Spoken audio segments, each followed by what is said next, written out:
இன் மதுரை திருப்பரங்குன்றத்தில் திமுக அரசாங்கம் அங்க மக்களை வழிபடுறதுக்கு தடுத்திருக்கிறாங்க. ஹைகோர்ட் ஜட்ஜ்மெண்ட் கொடுத்த பிறகு கூட ஹைகோர்ட்டினுடைய ஆர்டரை தமிழ்நாடு அரசாங்கமும் தமிழ்நாடுனுடைய காவல்துறையும் மதிக்காம அங்க போக இருந்த மக்களை தடுத்து நிறுத்தி இருக்கிறாங்க. அங்க அவர்களுடைய வழிபாட்டு உரிமை அதற்கு பிறகு மாண்புமிகு மதுரை உயர்நீதிமன்றத்தினுடைய பெஞ்ச் ஆர்டர் போட்ட பிறகு சிஎஸ்ஐ உதவியோட 50 சிஎஸ்ஐ கொண்டுட்டு போயிட்டு அவங்க தீபம் ஏற்ற சொன்னாங்க. ஆனால் அந்த தீபம் ஏற்ற தடுத்து அங்க போறவங்க எல்லாம் கைது செய்து ஒரு அராஜக போக்கை திராவிட முன்னேற்ற கழக அரசாங்கமும் அங்க இருக்கிற காவல்துறையும் மக்களுடைய வழிபாட்டு உரிமையை தடுத்துக் கொண்டிருக்கிறார்கள்.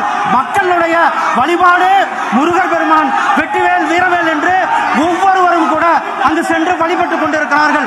அந்த வழிபாட்டு உரிமை காலங்காலமாக இந்து மக்கள் அங்கு சென்று வழிபாடு செய்து கொண்டிருக்கிறார்கள். அவர்களுடைய வழிபாட்டு உரிமையை தடுப்பதற்கு திமுக அரசாங்கம் ஓட்டுக்காக, ஓட்டு வங்கி அரசியலுக்காக ஒரு சமுதாயத்தை, குறிப்பிட்ட ஒரு சமுதாயத்தை அவர்கள் தாஜா செய்ய வேண்டும் என்ற போக்கோடு அவர்கள் செயல்பட்டுக் கொண்டிருக்கிறார்கள். சார், இது திமுக அரசாங்கம் சட்டம் அங்கு சட்டம் ஒழுங்கு என்பது முழுமையாக சீர்குலைந்திருக்கிறது. திமுக காவல்துறை சட்டம் ஒழுங்கை கையில் எடுத்திருக்கிறது. அங்கு இருக்கின்ற காவல்துறையினர் சட்டம் ஒழுங்கை காப்பாற்றுவதை விட்டு அங்கு செல்லுகின்ற வழிபாட்டுக்கு செல்லுகின்ற மக்கள் மேல ஒரு மிகப்பெரிய ஒரு தாக்குதலை கொடுத்திருக்கிறார்கள்.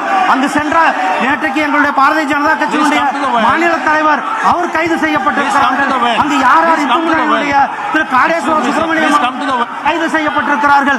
அங்கு யாரெல்லாம் செல்கிறார்களோ அவர்கள் எல்லாம் கைது செய்யப்பட்டு ஜனநாயகத்தினுடைய குரலானது நசுக்கப்பட்டிருக்கிறது.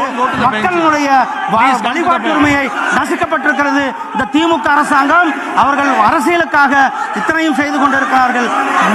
இந்த நேரத்தில் மக்களுடைய ஒவ்வொருவரும் உயர்நீதிமன்றத்தினுடைய தீர்ப்பு என்னவோ அந்த தீர்ப்பை அவர்கள் நடைமுறைப்படுத்த வேண்டும். தீர்ப்பை நடைமுறைப்படுத்துவதற்கு தயாராக இருக்க வேண்டும். ஜுடிஷியரி மேல நம்பிக்கை இருக்கிறதா இல்லையா? ஜுடிஷியரியில சட்டத்தினுடைய ஆட்சி மாண்புமிகு மதுரை உயர்நீதிமன்றம் 2 ஜட்ஜு சொன்ன பிறகும் கூட அவர்கள் அங்கு மக்களை செல்வதற்கு அனுமதிக்கவில்லை. இது வன்மையாக அவர்கள் திமுக அரசாங்கமாகட்டும், திமுகவுடைய காவல்துறை போலீஸானது திமுகவுடைய முழுமையான கட்டுப்பாட்டில் இருந்து கொண்டிருக்கிறது.